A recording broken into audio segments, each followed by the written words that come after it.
Well, the British invented the 5 o'clock tea, but tea time is always when you feel like it, isn't it? Tea is a drink that relaxes, calms, helps digestion, and can also be anti-inflammatory. Did you know that? And in today's video, some of the teas I'm going to talk about here may not be that well known to most people. That's a good reason for you to stick with me until the end.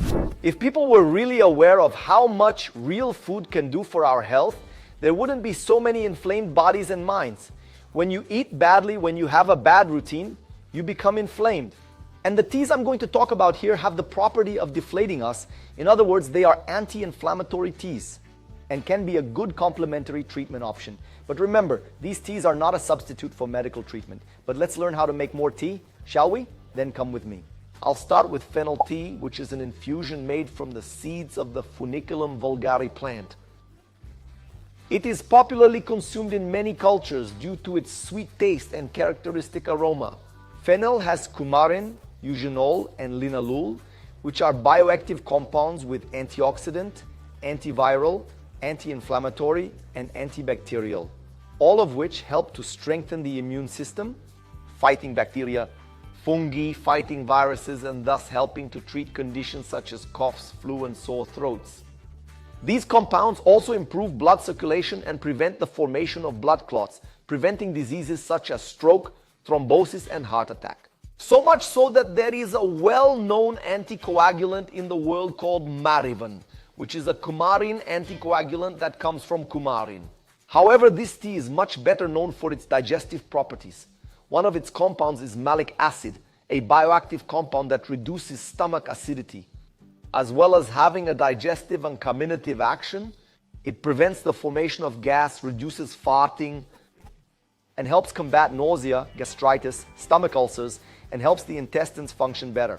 So look what a good thing it is. Your intestines will work better and you'll fart less. How wonderful. Hey you guys, are you enjoying our content? Why I'm asking this? Because according to our channel analysis, 97% of the people who watch us are not subscribed to the channel. Do you believe this? So I sincerely ask, if you have liked our content, subscribe to our channel. Let's make this content reach everyone around the world and let's make this a healthier world, okay? So subscribe our channel and God bless you.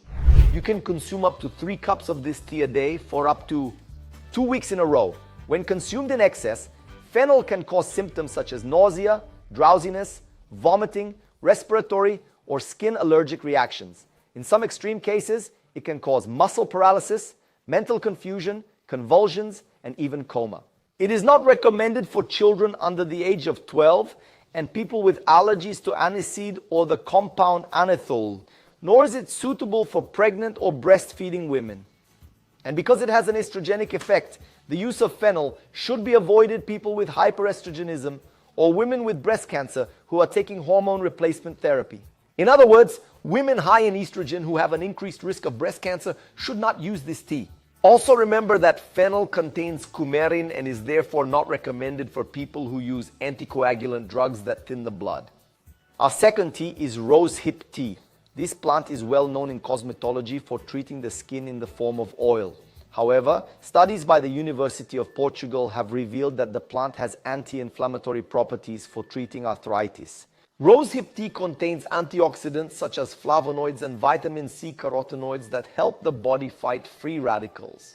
These antioxidants can help protect cells against oxidative damage and reduce the risk of chronic diseases such as heart disease and certain types of cancer. And due to its high vitamin C content, rosehip tea can be beneficial for skin health. It can help smooth wrinkles, improve skin elasticity, lighten blemishes, and promote a healthier, more radiant appearance. We should all use rosehip, not only in tea, but also applied to the skin. It's something we have to do, but not everyone can drink this tea.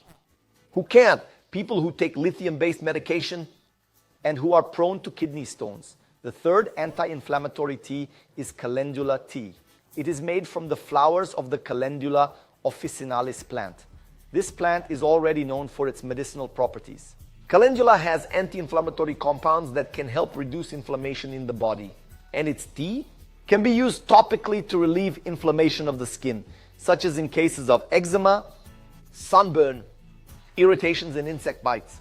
This plant is known for its healing properties, and Calendula tea can help speed up the healing process of wounds, cuts, and abrasions on the skin, promoting cell regeneration and the formation of healthy tissue. Why didn't I know these things when I was a vascular surgeon, man? When I saw my patients, all of them in need, patients with wounds and skin whose legs were burned, and we could help with Calendula tea. The tea contains antioxidant compounds such as flavonoids and carotenoids that help fight free radicals in the body, producing a great protective effect on cells, reducing oxidative stress, and helping to prevent damage caused by premature aging and chronic diseases. Calendula tea can relieve digestive problems such as poor digestion, colic, and intestinal inflammation. It also has relaxing properties and can have a mild sedative effect, helping to relieve anxiety and promote restful sleep. It is important to note that although Calendula tea is considered safe for most people, some people may be allergic to the plant. In addition, as always, pregnant women, women who are breastfeeding, or people with specific medical conditions should consult a health professional before consuming Calendula tea on a regular basis. Peppermint tea is our penultimate tea. Peppermint is the kind of spice that grows everywhere and has a more intense, spicy flavor that can help treat various symptoms such as indigestion, flatulence, abdominal cramps, and nausea.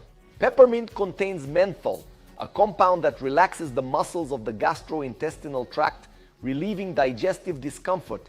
In other words, it is anticolic. This tea can be beneficial for relieving cold and flu symptoms, such as nasal congestion, sore throat, and cough. Inhaling the steam from hot tea can help decongest the airways and relieve irritation in the throat. It has natural analgesic properties that can help relieve headaches, migraines, muscle aches, and menstrual pain. And its refreshing taste can stimulate the body and mind, providing a feeling of alertness and energy, and is useful for fighting fatigue, headaches, and improving focus. Its antioxidant compounds, such as flavonoids and rosmarinic acid, help fight free radicals in the body. Despite its stimulating properties, peppermint tea can also have a relaxing and calming effect.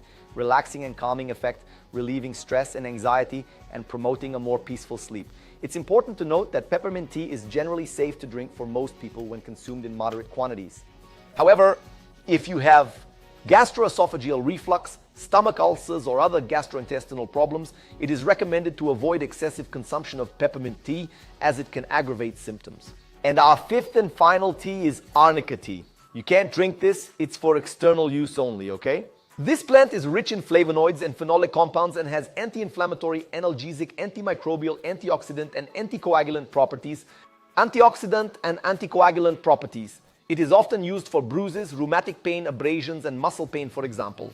Although it has many health benefits, the use of Arnica can also cause various side effects, especially when the plant is ingested, because it can produce nausea, vomiting, heart problems, miscarriage, or shortness of breath. And Arnica is contraindicated for pregnant women and people with liver problems. Some studies show that Arnica contains lactones with healing and anti-inflammatory properties, reducing the production of inflammatory substances such as prostaglandins and cytokines, and can be used to treat skin wounds, abrasions, scratches, bruises, or cuts, for example. In addition, Arnica has an antihistamine action and helps to reduce the swelling of wounds. Arnica in the form of an ointment helps to reduce pain and treat muscle sprains caused by physical activity, or in this case, sprains. It also contains anti-inflammatory and analgesic elements. In addition, some studies show that Arnica, when taken in the form of homeopathic globules by marathon runners, helps to reduce muscle pain caused by this type of sport, improving recovery time after the race. Certain compounds in Arnica have anticoagulant, anti-inflammatory, and analgesic action and can be used to help treat varicose veins and hemorrhoids. And how do you prepare this tea? The part used for Arnica is the flowers, which can be used in the form of tea, tincture, ointment, or oil for external application. Arnica should not be used on wounds, bruises, open surgical scars, or when bleeding, as it can be absorbed through the skin and cause toxic side effects. Therefore, it is crucial that the skin is intact to prevent any potential harm. Well, my friends, I hope you've enjoyed these tips. Don't forget to live life in good health, with passion, and with God in your heart. Bye, guys.